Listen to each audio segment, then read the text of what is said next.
Hello बच्चों, आज का हमारा जो विषय है वो है अशोक और अशोक की कलिंग विजय। तो पिछले वीडियो लेक्चर्स में मैंने चंद्रगुप्त मौर्य के संदर्भ में अपने लेक्चर्स दिए थे और उन लेक्चर्स के थ्रू हमने चंद्रगुप्त मौर्य के प्रारंभिक जीवन के विषय में, चंद्रगुप्त मौर्य की विजयों के विषय में हमने विस्तृत अध्ययन कर लिया था। और आज हमारा जो विषय है वो है अशोक के संदर्भ में।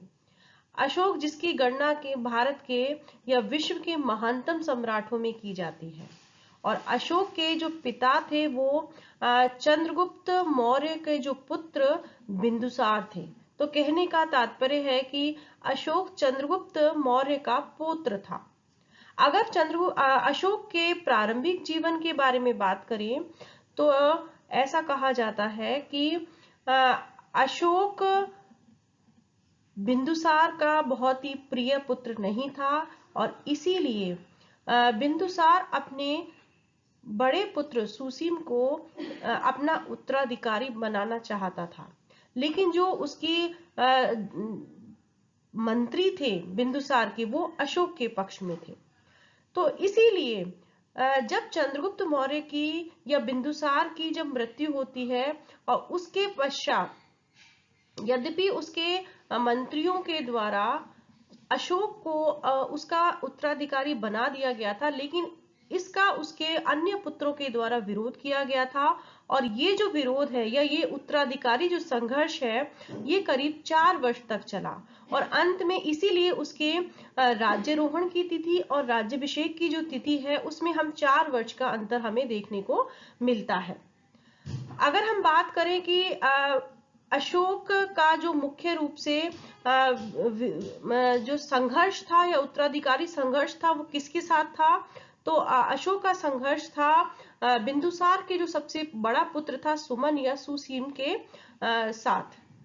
अशोक चाहता था कि बिंदुसार उसे अपना उत्तराधिकारी बनाए क्योंकि वो सारे पुत्रों में अशोक सबसे योग्य था, लेकिन बिंदुसार ने सुसीम को अपना उत्तराधिकारी बनाया था। अशोक के लिए सिर्फ जो उसका जो जानकारी के हमारे पास जो मुख्य जो स्रोत हैं वो अशोक के ही अभिलेख हैं। साथ में ही बहुत सारे ऐसे साहित्य ग्रंथ भी हमें प्राप्त हुए हैं जिनसे हमें अशोक के विषय में जानकारी मिलती है। लेकिन अशोक के मास्की, गुर्जरा, नितुर और उदयगोलम जो लघु शिलालेख हैं उनसे ही हमें उसका नाम अशोक ज्ञात होता है। अन्य कहीं भी जब हम अशोक के संदर्भ में अध्ययन करते हैं तो हमें अशोक की उपाधि देवानाम प्रिय प्रियदर्शी राजा के रूप में अशोक का उल्लेख मिलता है।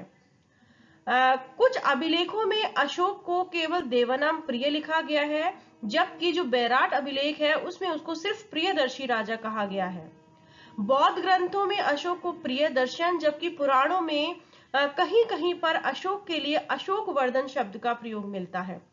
इन सारे अध्ययनों से यह तो हमें निष्कर्ष हम कह सकते हैं कि अशोक अपने दूसरे नाम प्रियदर्शी के रूप में अधिक प्रचलित था। दिव्यावदान के अनुसार बिंदुसार के पुत्र का नाम सुसीम था।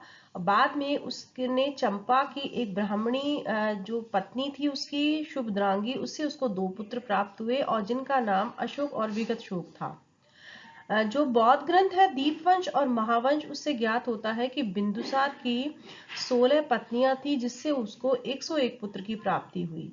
लेकिन हमें पुत्रों के विषय में उसके 3 ही पुत्रों के विषय में जानकारी मिलती है और वो है सुमन या सुसीम, अशोक और तिस्य। ऐसा कहा जाता है कि तिस्य और जो विगतशोक है वो एक ही पुत्र का नाम था। ये जो 3 पुत्र थे जिनका हमें उल्लेख मिलता है, इसमें से अशोक और तिस्य ये सगे भाई थे, जबकि सुसीम और जो अन्य उसके 99 सौतेले भाई थे। और सुमन या सुसीम सारे पुत्रों में सबसे बड़ा था। राज्य प्राप्त करने से पहले अशोक तक्षशिला का और अवंती का उपराजा रह चुका था। अशोक अपने प्रारंभिक जीवन में चंडाशोक के नाम से प्रसिद्ध था। चंडाशोक अर्थात बहुत ही उग्र स्वभाव का था और ऐसा कहा जाता है कि वो छोटी छोटी चीजों के लिए या घटनाओं के लिए भी अपने जो प्रजा थी उसको मृत्यु दंड के भी आदेश प्रसारित कर दिया करता था। लेकिन धीरे धीरे बौद्ध धर्म के प्रभाव के कारण वो चंडाशोक से धर्माशोक बन गया। और उस अशोक के जीवन के एक मुख्य जो घटना है वो है उसके कलिंग विजय, जो कि अशोक ने सिर्फ एकमात्र ही अपने पूरे जीवन काल में या शासन काल में विजय प्राप्त की थी, और वो थी कलिंग। आरंभ में जब अशोक गद्दी पर बैठा तो उसने जो मगध साम्राज्य की जो परंपरा चल रही थी, या इससे पहले के जो राजवंश थे उनकी जो साम्राज्यवादी परंपरा चल रही थी, उसी का ही उसके द्वारा अवलंबन किया गया। और जिस चीज को हर्यक वंश के जो शासक थे बिंबिसार ने, उसके बाद अजातशत्रु ने, बाद में शिशुनाग वंश के राजाओं ने और नंद वंश के राजाओं ने जिस परंपरा को चलाया और मगध को साम्राज्य का विस्तार ये लोग करते चले गए, शुरुआत में अशोक ने भी इसी उद्देश्य से कलिंग को जीतने का निश्चय किया था। तो मुख्य रूप जो कारण था उसको कलिंग विजय का वो था कि उसकी जो साम्राज्यवादी और जो दिग्विजय की जो नीति थी वो उसका अनुसरण करना चाहता था। और इसी संदर्भ में उसने कलिंग युद्ध करने का निश्चय किया। यह जो युद्ध हुआ था ये उसके अभिषेक के या राज्याभिषेक के 8वें वर्ष के बाद या 9वें वर्ष में हुआ था। और अशोक का जो 13वां शिलालेख है वो कलिंग युद्ध का हमें वर्णन प्रदान करता है। इसके अलावा जो खारवेल का जो हाथी गुम्फा अभिलेख है उससे भी हमें पता चलता है कि कलिंग को नंदों ने जीतकर मगध राज्य में मिला लिया था। लेकिन नंदों के बाद किसी समय कलिंग मगध राज्य से अलग हो गया था, और इसलिए अशोक को कलिंग को जीतने का प्रयास करना पड़ा। मैगस्थनीज के विवरणों से हमें पता चलता है कि जो कलिंग राज्य था बहुत ही शक्तिशाली था, और उसके पास 60,000 पैदल, 1,000 घुड़सवार, 700 हाथी थे। अब हम उन कारणों पर विस्तृत अध्ययन करने का प्रयास करते हैं कि ऐसे वो कौन से कारण थे जिसके कारण अशोक ने कलिंग को जीतने का प्रयास किया। कलिंग विजय का जो सबसे प्रमुख जो कारण था वो था उसकी दिग्विजय करने की इच्छा और भारत को एक छत्र शासन के अधीन लाने की मौर्य वंश के जो राजा थे उनकी महत्वाकांक्षा, क्योंकि वो पूरे भारत को एक छत्र शासन के अधीन लाना चाहते थे। और इसी उद्देश्य के लिए अशोक ने कलिंग को पर विजय प्राप्त करने का निश्चय किया। इसके अलावा बंगाल और आंध्र के जो मौर्य प्रांत हैं उनके बीच में कलिंग स्थित था। साथ में ही कलिंग गंगा घाटी से जाने वाले जो दक्षिण मार्गों के बीच में स्थित होने के कारण स्थल मार्ग और जो जल मार्ग था दोनों से ही दक्षिण भारत को जाने वाले मार्गों पर कलिंग का नियंत्रण था। इसलिए यह आवश्यक था कि कलिंग को मौर्य साम्राज्य का भाग या उसका अंग बनाया जाए। साथ में ही जो कलिंग था वो व्यापारिक दृष्टि से भी बहुत ही महत्वपूर्ण स्थान था, जो कि मौर्य साम्राज्य का एक आय का बहुत अच्छा स्रोत हो सकता था। भारत के विभिन्न जो तटवर्ती जो प्रदेश थे उनके साथ आंतरिक सामुद्रिक व्यापार की दृष्टि से, साथ में ही श्रीलंका के साथ और दक्षिण पूर्वी जो द्वीप समूहों के साथ होने वाले जो विदेशी जो व्यापार की दृष्टि से भी जो कलिंग का जो बंदरगाह था वो बहुत ही उपयोगी सिद्ध हो सकता था। तो इस चीज को लिए या व्यापारिक दृष्टि से कलिंग की जो स्थिति थी वो बहुत ही महत्वपूर्ण थी, और इसीलिए अशोक ने अपने राज्य को आर्थिक दृष्टि से संपन्न बनाने के लिए कलिंग को जीतने का निश्चय किया। इसके अलावा कलिंग अपने हाथियों के लिए प्रसिद्ध था, और इस संदर्भ में कौटिल्य ने अपने अर्थशास्त्र में लिखा है कि हस्ती सेना की अभिवृद्धि के लिए अशोक ने कलिंग को जीतने का निश्चय किया।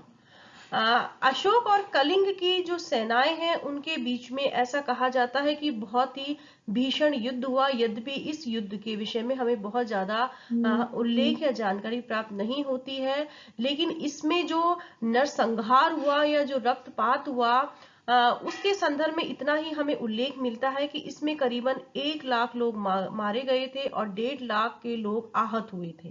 तो ये जो विभीषण या जो भीषण जो नरसंहार हुआ उससे अशोक का जो हृदय है वो बहुत ही पिघल गया, और उसने इस युद्ध के बाद या कलिंग युद्ध के बाद यह निश्चय किया कि वो एक किसी छोटे से राज्य को जीतने के लिए इतने सारे लोगों का नरसंहार नहीं कर सकता।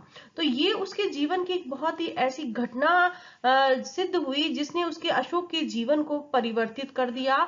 साथ में ही जो मगध के जो राजा थे, जिस नीति पर चल रहे थे या जिस दिग्विजय की नीति पर चल रहे थे या जिस साम्राज्यवादी नीति पर चल रहे थे, उस नीति को अशोक ने विराम चिन्ह उस पर लगा दिया था। क्योंकि अब अशोक ने यह निश्चय किया कि अब वो शस्त्र विजय नहीं करेगा, बल्कि शस्त्र विजय के स्थान पर अब वो धम्म विजय की या धर्म विजय की नीति का अनुसरण करेगा।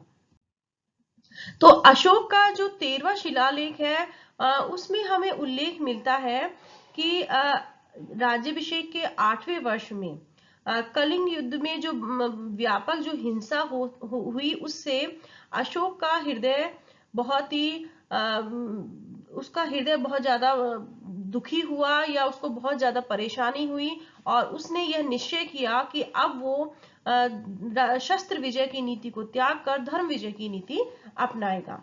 और इस संदर्भ में अशोक का जो प्रथम लघु शिलालेख है, उससे हमें महत्वपूर्ण जानकारी मिलती है। और इस शिलालेख में अशोक कहता है कि 2.5 से कुछ अधिक वर्ष व्यतीत हुए हैं जब से मैं बौद्ध उपासक हूँ, किंतु मैं उस धर्म में मैंने बहुत ज्यादा सक्रिय भूमिका नहीं निभाई है, लेकिन 1 से अधिक वर्ष हुआ है जब से मैंने संघ की शरण ली है, तब से मैं इस धर्म के प्रति सक्रिय भूमिका निभा रहा हूँ।